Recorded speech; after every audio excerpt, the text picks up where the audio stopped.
তো চলুন সকলকে জানাই গুড মর্নিং। আর আজকে সকাল সকাল একটা ইন্টারেস্টিং রেসিপি আমি আপনাদের সঙ্গে শেয়ার করবো। বাচ্চারা যেটা খুবই পছন্দ করে, চিজ তো প্রতিটা বাচ্চাই পছন্দ করে, তো আমি আজকে চিজ দিয়ে একটা নামকিন বানাবো। তো চলুন কি কি লাগছে একবার দেখিয়ে দিই। আমি এখানে নিয়েছি এই বাটিটার মাপে 1 বাটি মতন আটা, নিয়েছি 2 চামচের মতন একটুখানি সুজি, আর এখানে মিলাবো একটু আজওয়ান, আর স্বাদ অনুসারে একটুখানি নুন, আর এখানে ব্যবহার করছি আমি ঘি। আপনারা দরকার পড়লে তেলও ব্যবহার করতে পারেন। আর মেন যেটা করবো সেটা হলো এখানে হলো চিজ। তো অবশ্যই সঙ্গে থাকবেন আর দেখতে থাকুন আমি কীভাবে চিজি নিমকিনটা বানাচ্ছি।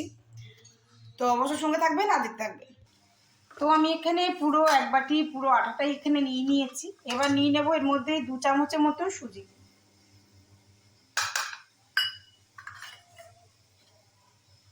এবার এই জোয়ানটা আর নুনটা,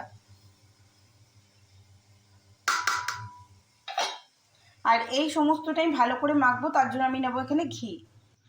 তো এখানে আমি ঘিটা গলিয়ে নিয়েছি, বেশ জমে ছিল বলে, আর আমি এখানে পুরোটা দিয়ে দিলাম।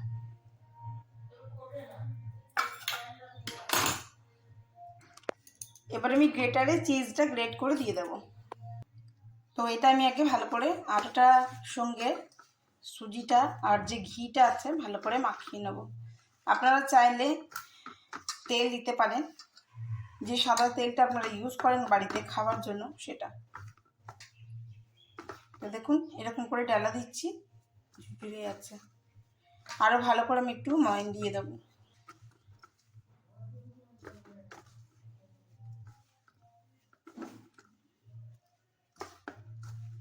দেখছেন, দেখুন। এবার আমি চিজটা গ্রেট করে দেবো এর মধ্যে।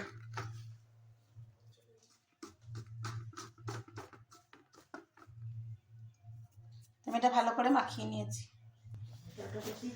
তো দেখুন আমি এখানে চিজটা গ্রেট করে দিয়েছি। গ্রেট করার সময় আসলে ক্যামেরাটা আমি এক হাতে করে ধরতে পারবো না বলে এই জন্য আমি এটা দিতে পারিনি। তো আমি এখানে গ্রেট করে দিলাম। তো চলুন এবার এটা আমি অল্প অল্প, চলুন আমি চিজটা দিয়ে দিয়েছি দেখালাম। এবার আমি অল্প অল্প করে জল দিয়ে আমি এটা মেখে নেব।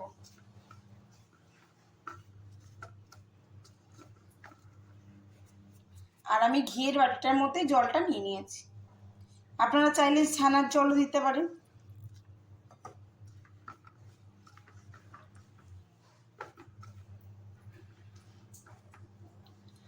তো এইভাবে আটাটা ভালো করে মেখে নিতে হবে ঠেসে ঠেসে।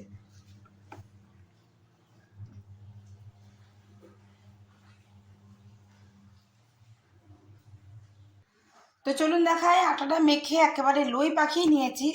এদিকে আমি কড়াইয়ে তেল বসিয়ে দিয়েছি গরম হওয়ার জন্য। তো এটা ঝটপট বেলে নেবো। আর এটা একটা রুটি বেলে দিয়েছি, আমি এই সাইডগুলো একটু কেটে নেব।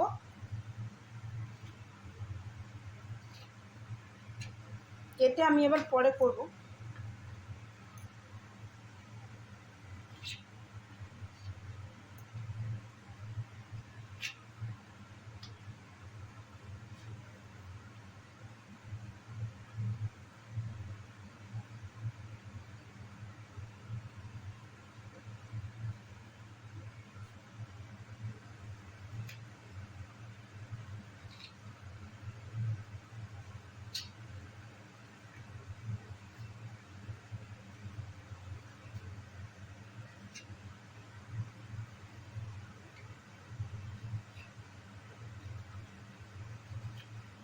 সো আমি কেটে নিয়েছি। এই যে কটা কাটলাম সে কটা আমি আগে একটু তেলে ভেজে নেব। তো যে কটি কাটা হলো আমি সেগুলো আগে একটু ভেজে নেব।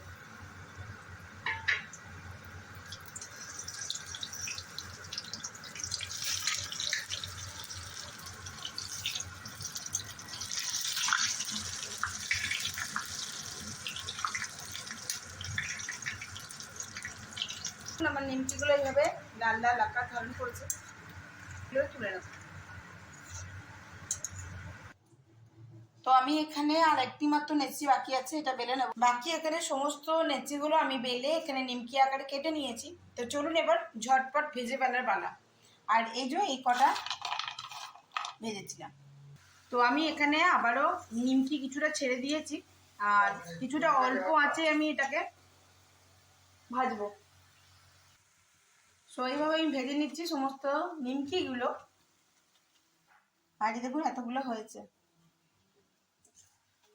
খেতে দারুণ টেস্ট লাগে। বাড়িতে অবশ্যই একবার ট্রাই করে দেখবেন আমার এই রেসিপিটা। কেমন লাগলো অবশ্যই আমার কমেন্ট বক্সে এসে কমেন্ট করে জানাবেন।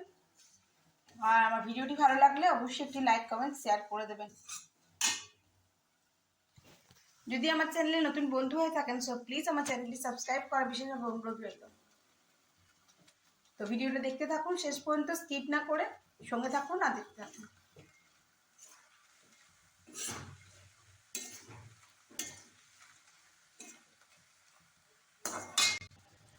সো এই হয়ে গেল আমার নিমকি একেবারে রেডি। চিজি নিমকি একেবারে রেডি হয়ে গেছে। আমি আপনার সঙ্গে খেয়ে দেখিয়ে দিচ্ছি কতটা খাস্তা হয়েছে। দারুণ গরম আছে, এটা ঠান্ডা। তো বাড়িতে অবশ্যই আপনার বাচ্চাদেরকে এরকম সুন্দর চিজি নিমকি বানিয়ে দিন। কেমন লাগছে অবশ্যই আমার সঙ্গে শেয়ার করবেন। তো আজকের মতন ব্লগটা আমি এখানেই করছি। ভালো লাগলে অবশ্যই লাইক কমেন্ট শেয়ার করবেন। আর যদি আমার চ্যানেল নতুন বন্ধু হয়ে থাকেন সো প্লিজ আমার চ্যানেলটি সাবস্ক্রাইব করা বিশেষভাবে অনুরোধ রইল। কেমন লাগলো পড়ে আমাকে অবশ্যই জানাবেন। আজকের মতন এইটুকু, আবার একটা নতুন ভিডিওতে দেখা হবে। ততক্ষণের জন্য বিদায়, টাটা।